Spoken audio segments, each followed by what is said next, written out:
All right. All right.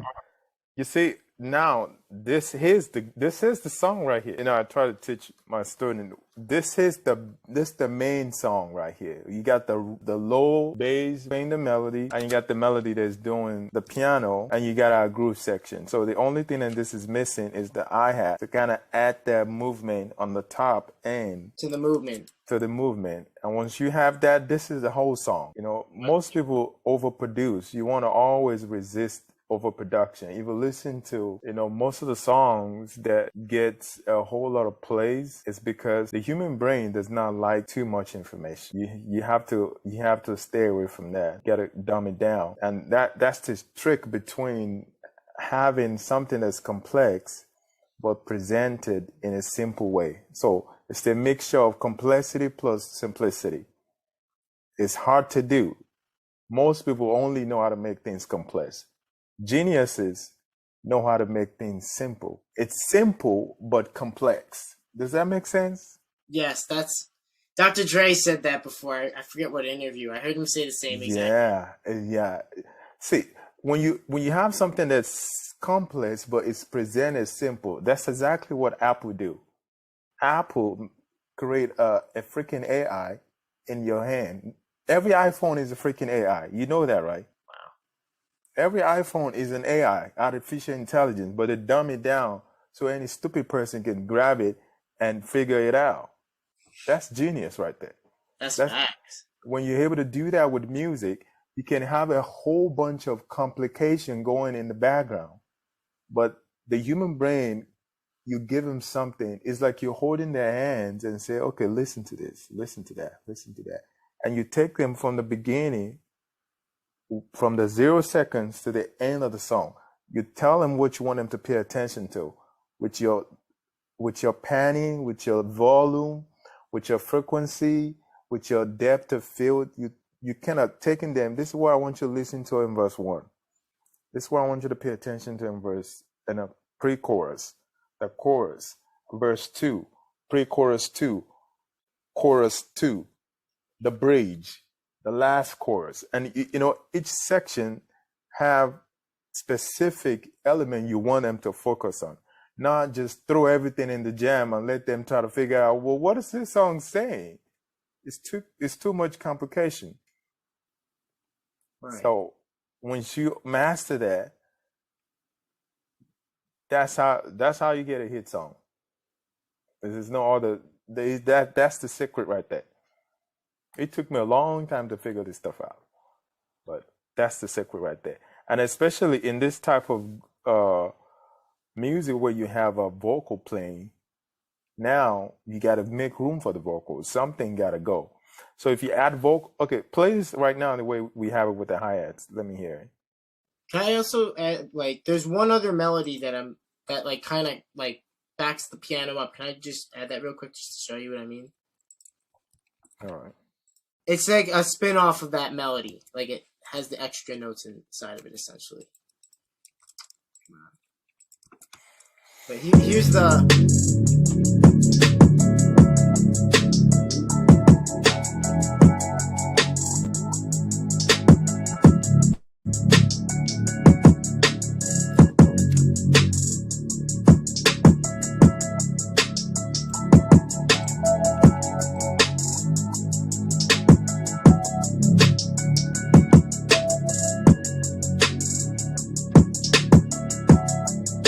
Okay. Yeah, it's not doing too much, so it's still manageable. Say the trick is the information that we give into the brain. We're trying to avoid what is called the cognitive overload. I'm sure you guys heard that word before. So that's what we're trying to avoid because you're going to add vocal on this. Vocal is another information. Once you put the vocal on here, like right now that the music is stopped, can you just hum what you hear? The last thing you remember in your memory. What do you remember? What's left in your memory bank from this music we just played? Just humming. The bass. Okay, Brian, what do you remember? I would say the piano more so. Exactly. So now, is the piano and the bass. Now, when you add a vocal to it, 3 is a crowd, but the vocal is the star. How how would you let people remember the star when you have other things speaking at the same time? It's like in a scene. Let's say this is a scene of a movie right now. You have one actor talking, you have a second actor talking, and you bring a third person talking. Can you remember what any of them saying after they say cut? Probably not. Probably not. Probably no chance. So let's add the vocal into it. Add the vocal into this mix the way it is right now. No, just one vocal. I got you. Let's play on that. Yeah, I gotta play through the playlist. I'm a rolling stone, I'm a savage. I've been fucking around with a bad bitch, ratchet. I be on my grind, getting average. Hustle every day, living lavish, savage. I'm a rolling stone, I'm a savage. I've been fucking around with a bad bitch, ratchet. I be on my grind, getting average. Hustle every day, living lavish, savage. I'm a rolling stone, I'm a savage. I've been fucking around with a bad bitch, ratchet. This section right here, the section with this is this is the section you just played. Yeah. Okay, mute the piano, both the piano right here, and just play. Both these? Yeah, mute those and play with the bass, the drums, and the vocal. I'm a rolling stone, I'm a savage. I've been fucking around with a bad bitch, ratchet. I be on my grind, getting average. Hustle every day, living lavish, savage. I'm a rolling Okay, stone, I'm a now stop. savage.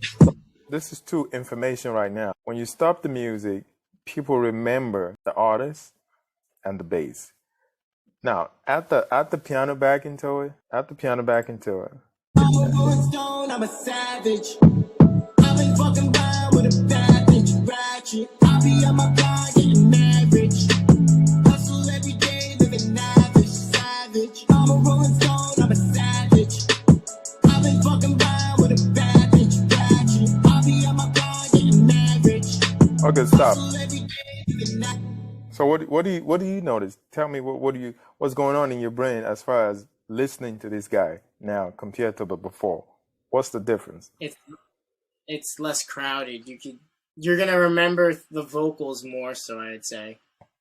Now, okay, now take that piano out and put that pad that you said was important earlier. You remember that pad? The one that The has rhythm? chord? No, that other one that has chord Yeah, in it. yeah. That one right there. Yeah. Let's put that one in the mix. Yeah, that's what's in there. Yeah, let me It's hear it. just that playing right now. I'm a rolling stone, I'm a savage. I've been fucking around with a bad bitch, ratchet. I be on my grind, getting average.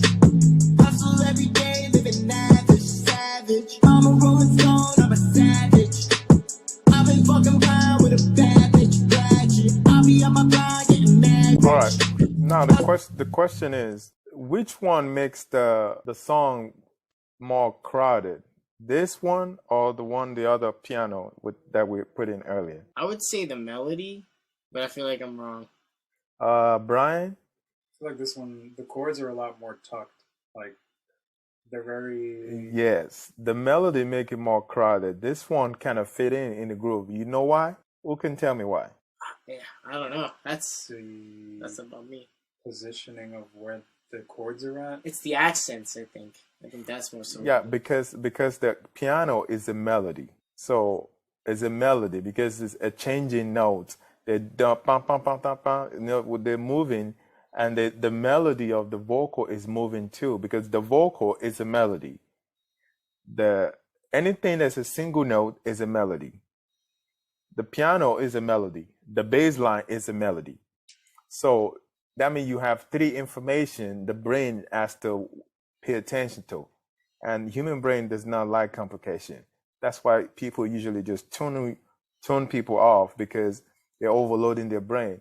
And if you understand human being, they don't like to overuse their brain. Human being always will conserve their brain power anytime they can get. So that's the reason why a lot of music don't make it, because it's too complicated. If you listen to the great producers of our time, Max Martin. Have you heard Max Martin before? Not that I know of.